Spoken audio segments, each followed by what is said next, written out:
Hello everyone, good afternoon, welcome back to my channel. আজকে হচ্ছে 16 December হচ্ছে বাহরিনের national day. লাল সাদা রঙে কিন্তু বাহরিন তার জাতীয় পতাকা রঙে কিন্তু পুরো বাহরিনটা সেজে উঠেছে। আর দেখতে পাচ্ছ আমি নিজেও একদম রেড কালার সোয়েটার পরে বসে আছি, আর পেছনে আমার মেয়ে হয়ে যায় আই লাভ বাহরিন। তাই ভাবলাম যে চলো দুবাই ব্লগের মাঝে কিন্তু এই বাহরিনের ন্যাশনাল ডে সেলিব্রেশনের ব্লগটা তোমাদের সাথে তাড়াতাড়ি শেয়ার করে নিই। 4টে বাজে আমরা পৌঁছে গেছি, কিন্তু ঠান্ডা, এত ঠান্ডা যে এত উইন্ডি যে টুপিন ছাড়া একদমই থাকা যাচ্ছে না। কোন ঠান্ডা লাগছে, তো হাত পুরো জমে গেছে, এত ঠান্ডা। এখন আমাদের 7টা অবধি ওয়েট করতে হবে, ফায়ার ওয়ার্ক স্টার্ট হবে 7টার সময়। তো এতক্ষণ ধরে এই যে এখানে চাটাই নিয়ে এসছে, এই যে भैया चटाई लेकर बहुत बिजी है, किधर रखना है चटाई का मतलब मैट। দেখা যাক, চল মানে দেখাবো হাওয়া যে কি পরিমাণে দিচ্ছে সেটা আর আলাদা করে তোমাদের বোঝাতে হবে না। এই দেখো আমাদের গাড়ি, সবার গাড়ি কিন্তু বাহরিনি ফ্ল্যাগে সাজানো হয়েছে। বাহরিন যে ইন্টারন্যাশনাল সার্কিট আছে ওখানে ফায়ার ওয়ার্কস হবে, আর এই জালাক থেকে কিন্তু পুরো ফায়ার ওয়ার্কসটা নাকি ভালোভাবে দেখা যাক। আর এইদিকে দেখো বাচ্চারা কিন্তু ভীষণ খুশি। এই রাত্রেবেলা এখানে ডিনার হবে, বারবিকিউ হবে। এই যে ভাইয়া কিন্তু সব একদম বন্দোবস্ত করে গেছে। আমরা আগেই বলেছি আমরা বাহরিনে নতুন, তাই এতটা আমরা জানি না, আমাদের কাছে এগুলো সবই নতুন এক্সপিরিয়েন্স। ডেজার্ট ক্যাম্পিং যেটাকে বলা হয়। এই দেখো সব কিন্তু বন্দোবস্ত, বাচ্চাদের টেন্ট থেকে শুরু করে রাতে ডিনারের বন্দোবস্ত, water jar, each and everything কিন্তু নিয়ে এসেছে। এই দেখো টেন্টও হয়ে গেছে, টেন্ট আমাদের রেডি, বাচ্চাদের টেন্ট একদম রেডি। হ্যালো, আমাদের ছোট্ট করে পিকনিকের স্টার্টিংটা হচ্ছে অ্যারাবিয়ান কফি দিয়ে। ছোট্ট পোর্টেবল হচ্ছে গ্যাস ওভেনটা কিন্তু ওরাই নিয়ে এসেছে ক্যারি করে। এত ঠান্ডা যে ফায়ার না জ্বালালে হচ্ছে না, মানে থাকা যাচ্ছে না, এত ঠান্ডা লাগছে। বাচ্চাদের তো টেন্টে ঢুকিয়ে দেওয়া হয়েছে, কিন্তু আমরা বড়রা বাইরে বসতে পারছি না, এত ঠান্ডা লাগছে। তাই দেখো তার জন্য একদম জঙ্গল থেকে রীতিমতো কাঠ তুলে আনা হয়েছে।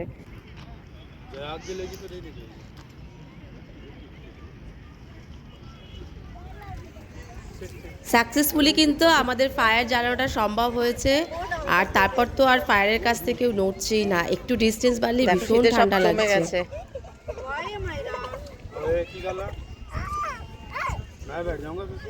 করতে কিন্তু সন্ধ্যে 7টা বাজতেই যায়, ফায়ার ওয়ার্কস কিন্তু এক্ষুনি স্টার্ট হবে। আর বলতে না বলতেই ঘড়ির কাঁটা 7টায় পৌঁছে গেল। ওয়াও,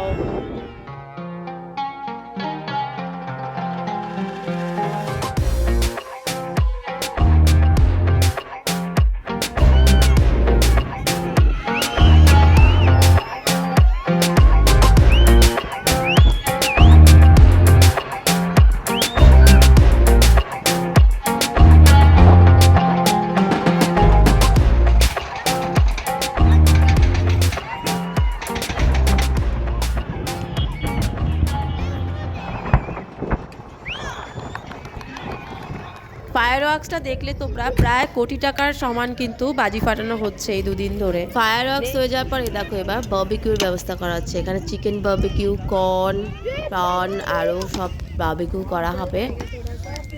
আমাদের কিন্তু ফার্স্ট টাইম এই এক্সপিরিয়েন্স হলো, আর এক্সপিরিয়েন্স কিন্তু অসাধারণ ছিল, ভীষণ কিন্তু এনজয় করেছি আমরা অনেক রাত অবধি। মানে এই পোর্টেবল গ্যাস ওভেনেই কিন্তু আমরা একদম চিকেন কারি বানিয়ে, সেই দিন কিন্তু মেয়েদের একদম ছুটি ছিল রান্নার কাজে। আমরা শুধু সেলফি তুলেছি, আনন্দ করেছি, নাচানাচি করেছি, ভীষণ মজা হয়েছে।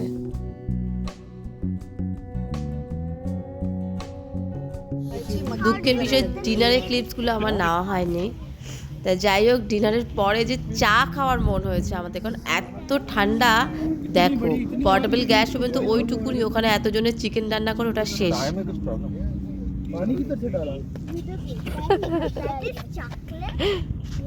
এবার কোথায় চা বানানো হচ্ছে, এই চা কতক্ষণ হয়েছে জানো, 1 ঘন্টা ধরে এই দুধ চা বানানো হয়েছে। যাই হোক, সব মিলিয়ে কিন্তু বাহরিন ন্যাশনাল ডেটা দারুণভাবে সেলিব্রেশন হলো। আসছে বছর আবার হবে। আমরা বাড়ি ফেরার পথে কিন্তু বাহরিনে এই রাস্তাগুলো এক্সপ্লোর করতে করতে ফিরেছি। কি সুন্দর করে লাইট দিয়ে সাজিয়েছে, দারুণ লাগছিল কিন্তু রাত্রেবেলায়। দুবাই ব্লগ কিন্তু এখনো আমার শেষ হয়নি, এখনো বাকি আছে। চোখ রাখতে আমার সাথে থেকো, আর সবাই ভালো থেকো। Bye bye.